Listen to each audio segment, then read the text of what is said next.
একজন মা দুইটা বাচ্চা ট্রেনের ভিতর রেখে কেন ট্রেন থেকে লাফ দিল? কয়েক সেকেন্ডের ভিতর সব কিছুই যেন এলোমেলো হয়ে গেল। হ্যাঁ, আপনারা ঠিকই শুনেছেন, এটা কোনো সিনেমার কাহিনী বা অভিনয় নয়, এটা সত্যিই ঘটেছে আমার চাচাতো বোনের সাথে। অনেকেই আমার কাছে জিজ্ঞাসা করেছেন, আপু তোমার বোনের কি হয়েছে?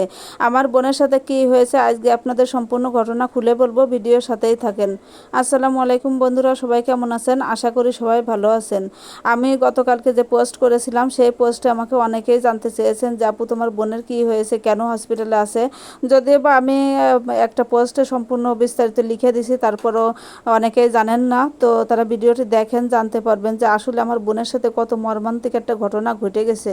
গত পরশুদিন রাতে সিরাজগঞ্জ থেকে আমার চাচাতো বোন যশোরের উদ্দেশ্যে রওনা হলো। যশোর নোয়াপাড়া স্টেশনে এসে নামবে। তো রাত 10:30টায় ওখান থেকে ট্রেন ছাড়লে এখানে এসে পৌঁছাবে রাত মানে ভোর 4টা কি 4:30টার ভিতর। তো ভালোভাবে ট্রেনে আসতেছিল, দুটো বাচ্চা নিয়ে একা একা ছিল। তো হঠাৎ করে দুইটা লোক তার কাছে আসলো, এসে জিজ্ঞেস করতেছে, আপু আপনি কোথায় যাবেন? তো আমার বোনও ভালোভাবে উত্তর দিল, বা সব কিছু স্বাভাবিক ছিল। হঠাৎ করে লোক দুইটা কেমন যেন আচরণ করতেছিল, তার হাত থেকে ব্যাগটা টান দিয়ে নিয়ে চলে যাচ্ছিল। চলন্ত ট্রেন তখনও ছিল। তো ওই অবস্থায় আমার বোন তাদের হাত থেকে ব্যাগটা নিয়ে টানাটানি করতেছিল। হঠাৎ করে ব্যাগের যে ফিতাটা ছিল ওই ফিতাটা কিন্তু ছিঁড়ে গেছিল। আর আমার বোনও তাদের কাছে টানাটানি করতেছিল, কারণ ব্যাগের ভিতর একটা স্বর্ণের চেন আর কিছু টাকা ছিল। তো আমার বোন তো বুঝতে পারেনি যে চলন্ত ট্রেন ওই অবস্থায় উড়া লাফ মারবে। তো তারা কিন্তু সেই ব্যাগের ভিতর ছোট একটা পার্স ব্যাগ ছিল, সেই ব্যাগটা নিয়ে লাফ দিছে। আমার বোন তাদেরকে ধরতে গেছে, আমার বোন ওই অবস্থায় লাফ দিছে। মানে এটা যে কিভাবে কি ঘটেছে। আর তার বাচ্চা দুটো সেই ট্রেনের ভিতরে ছিল, যখন লাফ দিছে তখন আমার বোনের কিন্তু পায়ে অনেক আঘাত পেয়েছে, মাজা মানে ডান পাশ ধরে। তো ওই অবস্থায় কিন্তু ও পড়ে গেছে, পড়ে আছে। বাচ্চা দুটো ট্রেনের ভিতরে বারবার চিৎকার করতেছে, আমার বাচ্চা দুটো কি হবে, আমার বাবুরা হারাই গেল। তখন কিন্তু রাত 3:30 বাজে। ওই অবস্থায় কে কার মানে কথা শুনবে বলেন? তো ও চিল্লাচ্ছিল তখন, মানে দূর থেকে একটা লোক এসে জিজ্ঞাসা করলো কি হয়েছে। পরে সব কিছু বিস্তারিত শুনতে পেয়ে ফোন দিল।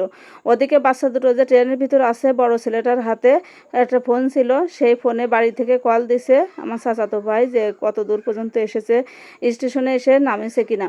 তো ওই সময় একটা লোক ছিল ছেলেদের পাশে, ওই লোকটা ফোন হাতে নিয়ে বলল, তোমার আপার সাথে এই ঘটেছে, তোমরা এসে বাচ্চা দুটোকে নিয়ে যাও। তো ওই লোকটা লাগেজ আর বাচ্চা দুটোর সাথে করে নিয়ে দাঁড়াইছিল আমার চাচাতো ভাই, যে আমার সেই বোনের ছেলে দুটোকে নিয়ে আসলো। আর পরে আমার বোন যাকে সব কিছু বলেছে সেও ফোন দিলে আমার বোনকেও ওখান থেকে তাড়াতাড়ি করে হসপিটালে নিয়ে আসা হয়।